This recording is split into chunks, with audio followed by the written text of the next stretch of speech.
আজ হচ্ছে 31 ডিসেম্বর, কিন্তু আমার এই ভিডিওটা তোমরা পাবে 1 জানুয়ারি। তো এখন বাজে সকাল 6:38, ঘুম থেকে উঠে গেছি। তো ভাবলাম চলো তোমাদের সাথে কিছু কথা শেয়ার করি। আমি সবসময়ই আমার ব্যাপারে বা আমার লাইফ নিয়ে আমি তোমাদের সাথে কিছু শেয়ার করি না।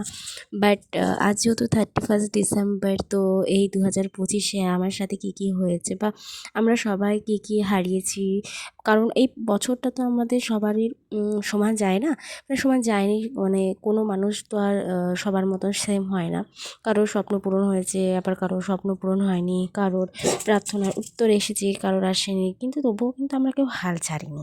এটাই সবচেয়ে বড় জয়। আর সত্যি কথা বলতে কি, আমরা সবাই মানে যেভাবে ভেঙে গিয়েও টিকে আছি, সেটা আমাদের সবচেয়ে বড় অ্যাচিভমেন্ট।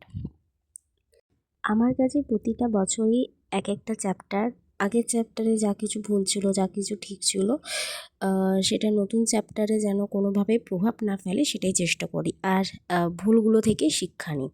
যা পেয়েছি তার হিসেব করতে শিখেছি, নতুন কিছু উপভোগ করতে পেরেছি, নতুন জিনিস শিখেছি, কিছু চাহিদা পূরণ হয়েছে, আবার কিছু মানুষকেও চিনতে শিখেছি। আর সবচেয়ে বড় কথা, নিজেকে প্রায়োরিটি দিতে শিখেছি, নিজের মেন্টাল পিস ঠিক রাখতে শিখেছি। কারণ সেটা ঠিক থাকলে আসলে সব কিছু অটোমেটিক্যালি ঠিক হয়ে যায়।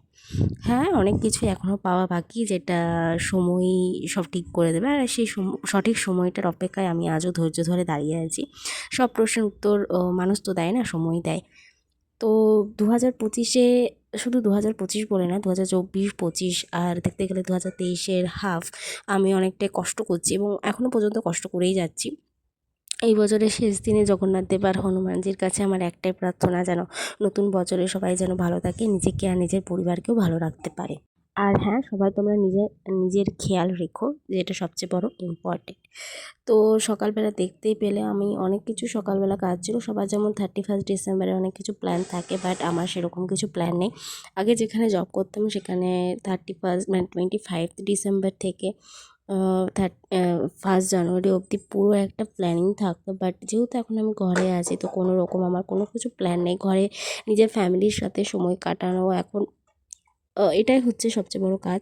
নিজের ফ্যামিলির সাথে সময় কাটালে মনটাও ভালো থাকে। আর আজকে আমি বাগানে এসেছিলাম, আমাদের ছাদের বাগানে সবসময়ই আসি, বাট কোনোদিন অত ভালো করে দেখা হয় না। আর এই যে চন্দ্রমল্লিকা, হলুদ চন্দ্রমল্লিকা যে থোকাটা দেখছো না, এটা এতটা সুন্দর, অনেক দিন ধরে ফুটে রয়েছে। তো ওটা খুব সুন্দর লাগছিলো, বাট ঘরের গাছের বলে আমি কোনো ফুল তুলতে পারি না। যদি বাজারে এরকম বিক্রি করতাম, আমি অবশ্যই নিয়ে আসতাম, নিজের ঘরে সাজাতাম। আর এই পিটুনিয়া ফুলগুলো দেখছো, এটা হচ্ছে গোলাপি কালার, আরও একটা কালার আছে যেটা হচ্ছে ডিপ বেগুনি, আর এই একটা বেগুনি কালার, এটা হালকা বেগুন, আরেকটা যেটা ফুল আছে সেটা ফুটেই নি এখনো পর্যন্ত। আর এইসব চন্দ্রমল্লিকাগুলো অনেক পুরনো হয়ে গেছে বলে একটু ও সাদা আসলে কালারটা, বাট পরে পিঙ্ক হয়ে যাচ্ছে। আর এটা একটা কমলা কালার।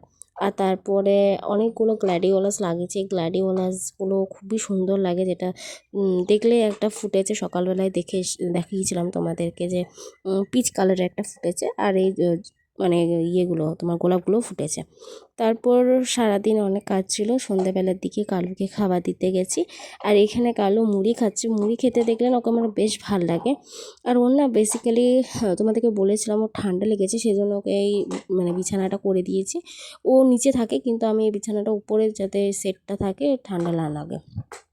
আর মুড়ি খেতে দেখো ওকে কেন কিউট লাগে বলছি। এই যে দেখো, ওর নাকের ডগায় দুটো মুড়ি লেগে, এরকম নাকের ডগায় ওর না অনেকগুলো মুড়ি লেগে থাকে, তো খুবই কিউট লাগে ওকে দেখতে। তারপর সন্ধ্যাবেলায় মা চা খাবে বললো, তো মায়ের জন্য 1 কাপ আর আমার জন্য হাফ কাপ অল্প চা বানিয়ে নিলাম। আর তারপর খেয়ে নিয়েছিলাম একটা কোরিয়ান ম্যাগি করে নিয়েছি।